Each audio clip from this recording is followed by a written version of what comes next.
This is the Red Sox POSTCAST, your instant game reaction for the Boston Red Sox, part of the Locked On Podcast Network. Your team every day.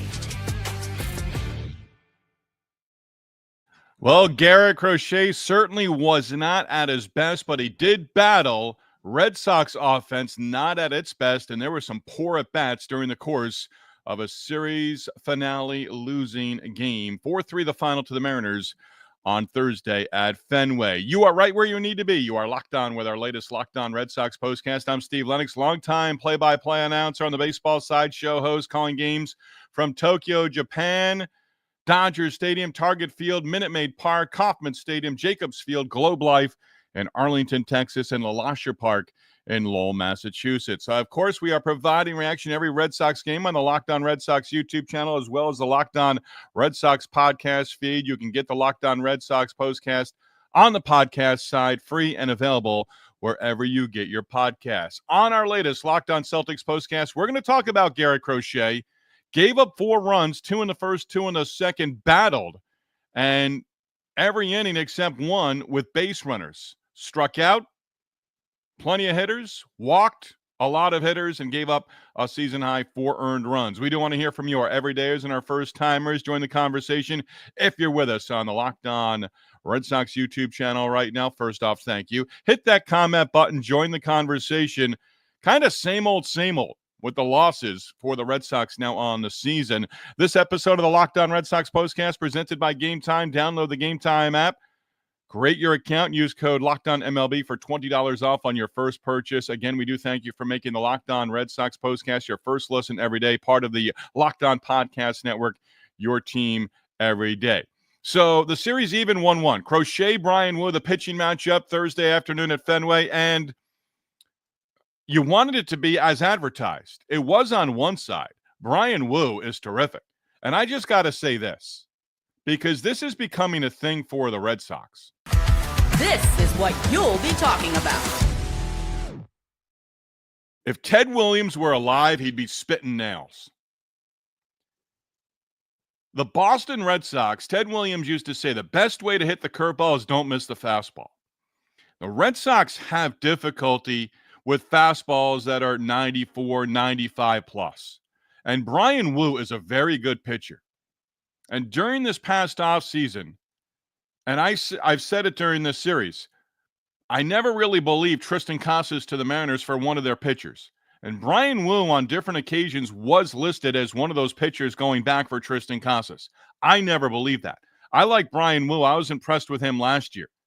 But the Red Sox just simply cannot catch up to heat. And it's noticeable. It really is at this point in time. And how does the game end? Casas draws a 2-out walk, so they have the tying run on base in the bottom half of the 9th inning. But Christian Campbell strikes out to end the game. And Campbell, 12 strikeouts total for the Red Sox. Campbell 0 for 4 and 4 strikeouts. He's had his moments. I mean, he's done a terrific job getting on base. He's gotten better and more comfortable. Still learning a position at the big league level at second, but just overmatched. And he wasn't the only one in the Red Sox lineup. Outside of Alex Bregman got the run back, one of the runs back in the bottom of the first inning. Crochet gives up 2 in the first. Bregman, 2-out home run in the bottom of the first inning. And then Bregman, a 2-out RBI base hit in the third. But Crochet giving up 2 more in the second. It was 4-1 and stayed 4-2 until the 8th inning when Narvaez hit a home run to make it a 1-run game. And you're thinking, 4-2, you're within striking distance. Narvaez goes opposite way down the right field line inside the pesky pole. That home run only out at Fenway of the 30 big league ballparks. And you're thinking, you've got a chance. Then in the 9th inning, it's a 2-out base runner. But Campbell goes down, and that's your ball game. So when you start the homestand 4-1, you're thinking, okay, take one of the final 2 against the Mariners, a good team, but you lose 2 out of 3 in this series. When Cal Raleigh goes 0 for 5 with 3 strikeouts in the series finale, and Raleigh kept in the ballpark, 9 home runs on the season, and Raleigh for the entire series really not doing a whole heck of a lot, 1 for 13 and 5 strikeouts. If you had told me the Red Sox pitchers were going to keep Cal Raleigh in check based on how he's performed coming into the series, and one hit in 13 at-bats, I would have said Red Sox are going to take 2 out of 3. Did not happen. They had other guys step up. And on a day where Crochet, the way he pitched, he grinded. He gave up the 4 runs, threw well over 100 pitches. And you're just thinking, get him off the hook. Red Sox are now 4-2 in his 6 starts on the season, both losses at Fenway. A great crowd at Fenway, terrific crowds overall for the homestand. You take 2 out of 3. You take 3 out of 4 from the White Sox. You drop 2 out of 3 against the Mariners. And all of a sudden, you're on the road trip now. You're on the plane to Cleveland. You're not feeling as good about yourselves. And again, Alex Cora can put the blame in his lap all he wants. Not blaming Alex Cora, not blaming Andrew Bailey. At this point, I'm not blaming Peter Fatsi, the hitting coach. Look in the mirror, hold yourself accountable, and produce. And you're just not getting enough production. I mean, Rafi Devers is back to just having at-bats where the bat looks slow. Can't catch up to a fastball. Devers struck out in his final at-bat of the game, 0 for 4, struck out in the 8th inning, 4 hits now in his last 44 at-bats. Kind of somewhat of a quiet 4 for 44 for Rafi Devers right now because, people have been focused on Tristan Casas. And all of a sudden, Casas, a couple of 3-run home runs previous 2 games, and okay. But Devers, with that 4 for 44, he's had some productive outs where he's picked up some RBIs, ground out here or there, sac fly, and he's walked a whole bunch. But he's got 4 hits now in his last 44 at-bats. And again, he's just not catching up to heat. He's not the only one in the lineup. I mean, I can understand a fastball elevated and you chase from time to time. And again, I don't play a hitting coach here on the Locked On Red Sox postcast. I don't play a hitting coach in real life. But the way the Red Sox, granted, they didn't kick the ball around in this game. That's sort of been a theme of their losses. But again, you're back to striking out 12 times. Wu, 6 innings, 2 earned runs, 8 Ks. And 12 strikeouts total, 4 for the relievers that they used, over 4 innings. 3 innings. But the theme of the losses on the offensive side is just not a lot of production. Enough of me. Let's get to you. Locked On Red Sox YouTube channel. If you're with us, hit the comment button. I'm thinking to myself right here, I'm giving myself 3 more seconds wondering who our leadoff hitter is here. I'm wondering if it's Andrew the GOAT. It's not. It's Giant TV Controller. And Giant TV Controller, I believe this is first time. You may be with us, and I'm glad you are, and thank you. But this is the first time I think you're jumping in the comments section, and you're our leadoff hitter. So thank you and welcome. Giant TV Controller. I love that handle. Love it. I made it live. All right, there you go. Appreciate that. Tough game. Really tough. Great game. Love me the close ones. I love close games too. And outside of all the strikeouts, the Mariners throughout the series, one of their themes against Red Sox pitching, base runners, traffic on the bases. It's a very good Seattle team. They struck out a ton last year. A ton. They just, every game, they were striking out 10 or more times. That's kind of the pace the Red Sox seem to be on right now. Again, it was the Red Sox made you stay in the game because, again, you get a runner on base against the bullpen and you've got the tying run of the plate. Then Narvaez hits the solo home run, and now it's a 1-run game. And one more big swing of the bat, and you've got a tie game. We'll get into the bullpen in segment number 2. How about Liam Hendriks? Somehow, some way, Liam Hendriks is able to get out of an inning without giving up a run. That took some doing. But you lose on Crochet Day. You lose the finale of the series. You lose the final game of a homestand. The Red Sox had won 6 in a row. Here's a number of the day. The Red Sox had won 6 straight games in a series finale. That streak is now over as they drop a 4-3 decision against the Mariners. And, in 1-run games, the record's not great. Andrew the GOAT, there he is. What a joke. Oh, Andrew the GOAT. I just read that. I went right to the comment, Andrew the GOAT. I saw the handle. And you drop a what a joke. by the Red Sox. Really lost a series. Shame on the Red Sox from Andrew the Goat. Michael, same old issues. Absolutely. At least the defense, looked good, however. Crochet, disappointing, and Hendricks was not good. Liam Hendricks was a magician. And at third base, Alex Bregman made a couple of terrific plays. And the best one he made almost got an out. Call was upheld as the call it safe. First base was safe. And, Lou Merloni, first NESN reference, saying, Julio Rodriguez, fastest guy on the team. That shouldn't have been a close play. I didn't see him out of the box. They didn't show that. But that should not have been a close play. Deep behind the bag at third, Bregman makes the play, fires across the diamond, safe call, review, call stays, and they go from there. But Bregman, he's committed some errors. He comes in on the ball. You're seeing that day in, day out, game in, game out for the Red Sox right now. Bregman has a terrific ability to come in on choppers or slow rollers from his third base position. Andrew the Goat, Giant TV controller, and Michael, thank you for the comments. Back to Andrew the Goat. The Red Sox are not a good team, can't win a series. Well, they've won their share of series. And again, over 500. I don't want to say it's a big road trip coming up, but don't sleep on the Guardians. They just took 2 out of 3 from the Yankees at home. Jose Ramirez, you want to do to Jose Ramirez what you just did to Cal Raleigh. You want to keep him in the ballpark and hold him in check. But the Guardians just do it with smoke and mirrors. They lose players, injuries, out the door, whatever, and they just seem to continue to win. And they certainly can win that AL Central here in 2025. Andrew the Goat, I'm going to encourage you to stay positive. But again, this team's a volatile stock right now, up and down, up and down. When the offense is going good, we're all smiling, and it's the way it should be. But when the offense is going bad, we shake our head and wonder, where is this inconsistency coming from? And once you hit mid-May, once you hit Memorial Day, we're still a ways off. But boy, at that point in time, I'm wondering if, where is the consistency? They're being consistent and at being inconsistent at this point in time. Andrew the Goat, here's a challenge.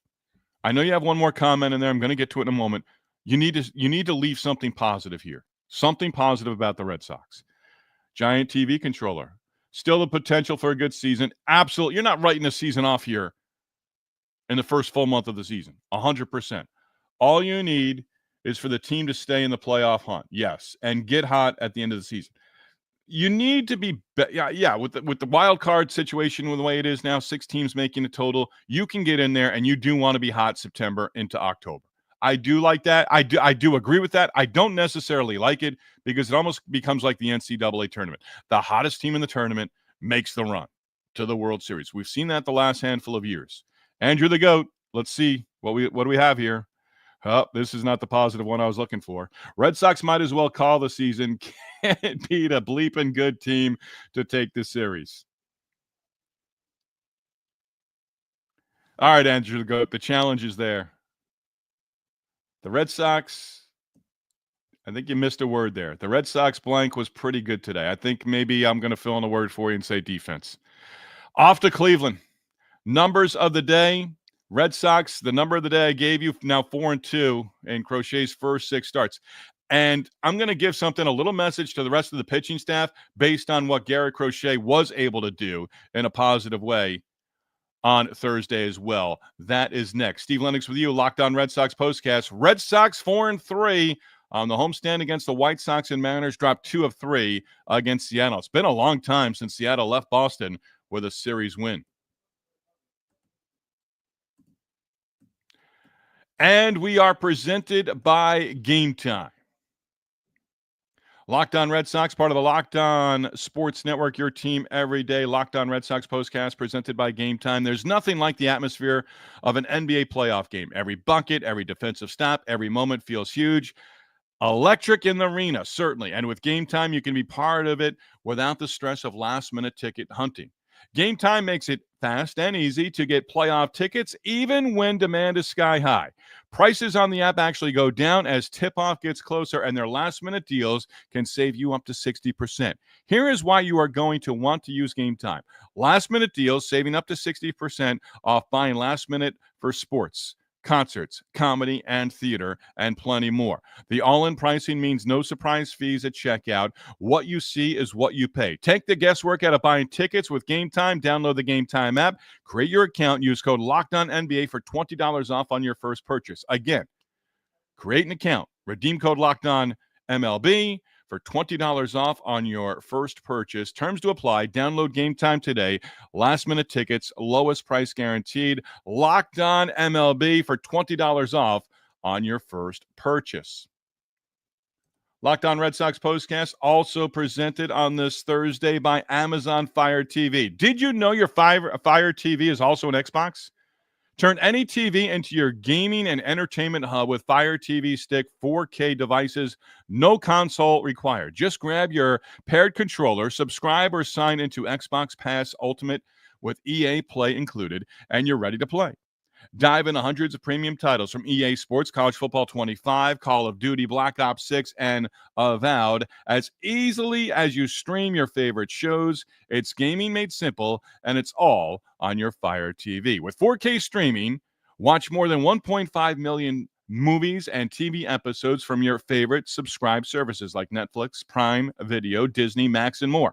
Play high-quality Xbox games at a fraction of the cost of a console. Already have your console, a Fire TV Stick 4K device is more affordable and easier to travel with, allowing you to take the Fire Stick with you along with your kids wherever you go and wherever you plug in. Head to Amazon.com/Fire TV Lockdown to get started. Xbox Game Pass, Ultimate subscription, and compatible controller required. Available on select devices, including Fire TV Stick 4K second generation, Fire TV Stick 4K Max first and second generation, and Fire TV Cube third generation as well.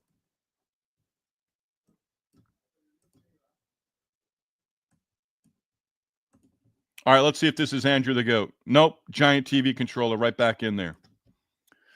Catching this live, what am I supposed to listen to on the way to work tomorrow morning? Well, that's easy. Gabby's got you covered. I do appreciate you being live with us. But Gabby, host of Locked On Red Sox, does a great job providing content throughout the course of the week. You could also play us for a second time. Maybe there's something you might miss in there. Jarren Duran, hit streak now at 11 in a row. Had a double, scored a run on a Bregman 2-out base hit. Bregman's 3 RBIs, all with 2 outs against Brian Wu. And Bregman, 5 home runs and now 21 runs batted in on the season. At this point, you're projecting Bregman to go over 100 RBIs. And batting in the lineup with Duran and Devers in front of him. Think about this positive. Glass half full. Devers and even Duran. I was looking Duran's numbers up in terms of leading off games this season. Not great. I think he had a long stretch last year. I couldn't find it in my 24 notes. But last year, he got on base as a leadoff hitter, top of the first or bottom of the first. I mean, it was like an extended period of time, and it just seemed like he was always on base to start off a game. That stretch is going to come for Duran as well. But again, a tough game for Rafi Devers, as he goes 0 for 4 in the number 2 spot, strikes out twice. Abreu takes the collar. Narvaez, from Abreu down 4 through 9, Narvaez had the only hit. That was the home run in the 8th inning to make it a 1-run game. I told you about Campbell, struck out to end the game. And, there were a lot of strikeouts in there. Hamilton, man, I really want David Hamilton to get going. I really do. It hasn't happened yet. Has not happened yet for David Hamilton. Again, not getting consistent at bats, but that's the role he's got with this team right now. I don't know that David Hamilton's sort of that super utility guy. I don't know of any other team where he would be a starter up the middle at second or shortstop. Time to reveal where the game was won or lost. It's the turning point. I have to give it to Campbell's at bat in the bottom of the ninth inning because he's at the plate representing the winning run, and he struck out against Andres Munoz to end the game. I mentioned Liam Hendriks. Hendricks got the seventh inning. Weissert, finally, first reliever out of the bullpen, works a scoreless frame. That hasn't happened a heck of a lot lately. But Liam Hendricks, seventh inning, a walk, 5-4-3 double play started by Bregman. Solano, walk. Williamson, walk. Rivas, a single, bases loaded. Crawford strikes out. Hendricks gives a little fist bump and a yelp and gets out of that inning. Luis Guerrero, up from AAA, 2 scoreless innings as well for the Red Sox out of the bullpen. So again, it's one of those where, you're in the boat, you're taking on water, you try to plug the leak, plug the hole, and then all of a sudden another hole pops up. The water comes in again. It's been on the cartoons for years. Go back to Tom and Jerry. You don't know Tom and Jerry, Google Tom and Jerry. But it's like, okay, we're not getting a lot of timely hitting here, except for Alex Bregman. We didn't get a great start, but you're still in the ballgame. You get a runner on before the 8th inning, and you're in striking distance. You get the tying run of the plate. Narvaez, home run, makes it a one-run game. So the rest of the game, in a one-run game, you've got the tying run of the plate. One shot, one big swing, and you've got a tie game and a new game. Did not happen. So again, Campbell 0 for 4 strikeouts. I believe that's the first time this season where he struck out 4 times in a game. Guerrero up, Winkowski down. That was expected after the game on Wednesday as well. A couple more comments as we wrap up here. Who are we getting in? So there you go, Giant TV controller. We had the answer for you. CHman712. Thank you. You're reminding me I wanted to mention on Crochet. CHman712. Is that the right way to go there? Crochet definitely settled in after the shaky first 2 innings. Happy to see Guerrero back. Hey, he could be a big one out of the bullpen. Lou Merloni did reference that. But what about Birdie? I think Birdie deserves a call. Who are you saying Birdie? Is that a nickname? Crochet. Pitched without his best stuff. And the other guys in the rotation right now, Tanner Houck certainly, understand that you can pitch without ideal conditions. You can pitch and pitch effectively and give your team a chance by just continuing to battle. And Crochet did that for 5 innings. He kept you within striking distance. Walk way too many. He'll be the first to admit that. Looking forward to hearing or reading his post-game comments after the outing. But he did say something that was interesting. Remember, after the White Sox start, he said, hey, kind of got away with some things. And he might have gotten away with some pitches and got some outs on Thursday against the Mariners. But he's going to have to clean it up. He's going to have to be more effective. He's going to have to pitch down in the zone. He's going to have to throw more strikes against better lineups. He knows that. He basically said it after his start last time out against the White Sox. Nick Birdie, I think. I'll admit right off the top, I'm not sure he's on the 40-man roster. So you'd have to DFA somebody. Name that I'm not 100% familiar with. I'll take a look. And I was actually looking, and Guerrero was the guy. Lou Merloni mentioned Guerrero. Started great in spring training, all of a sudden wasn't doing well, and ended up in AAA. But Luis Guerrero made his big league debut last year, and he's got some potential. Now, with anyone coming out of the Red Sox bullpen right now, that's not Whitlock, Chapman, and I'm missing somebody, Slayton. The rest of them, box of chocolates. Guerrero, just be lights out. Be consistent. I think you have to be consistent before you can be lights out. But he worked 2 innings. And you kind of go from there. Our guy Derek, Smoke Dog, 1982, claim Birdie from the Yankees. Okay, thank you. Yeah, I mean, at some point, if he's pitching well, yeah, I mean, they may have an eye on him, but he might be, down a little bit on the list of guys that they're going to continue to, Zach Kelly, I expect back. Maybe in the next 2 weeks, maybe in the next 4 weeks. But if he can go down and straighten himself out and go from there, then you bring. I'm a believer in Zach Kelly, and I hope he does turn things around here for the Red Sox and gets back in there as well. So now it's 6 in a row on the road. Tanner Houck, game opener or series opener against the Guardians on Friday, off day on Monday, 3-game series next week, Tuesday, Wednesday, Thursday in Toronto against the Blue Jays. And hey, the Blue Jays are an inconsistent team. They're still not hitting with any consistency whatsoever. Santander's been off to a rough start, but now you go to Cleveland. Worry about Toronto next week. But remember, Blue Jays took 3 out of 4 against the Red Sox at Fenway. Red Sox go 4-3. Now 6 in a row on the road, off day Monday, and then 3 against Toronto, but 3 in a row against a Guardians team that has gotten off to a decent start. And you can't go in there sleeping thinking you're just going to take 2 out of 3 by showing up and getting out on the field as well. We will be on with you within minutes of the final out of the series opener on Friday, with the Red Sox and Guardians meeting for the first time this season in 2025. Locked On Red Sox, number one place to hang out immediately after every game. Locked On Sports, your team, your Red Sox, even though they're frustrating you every day.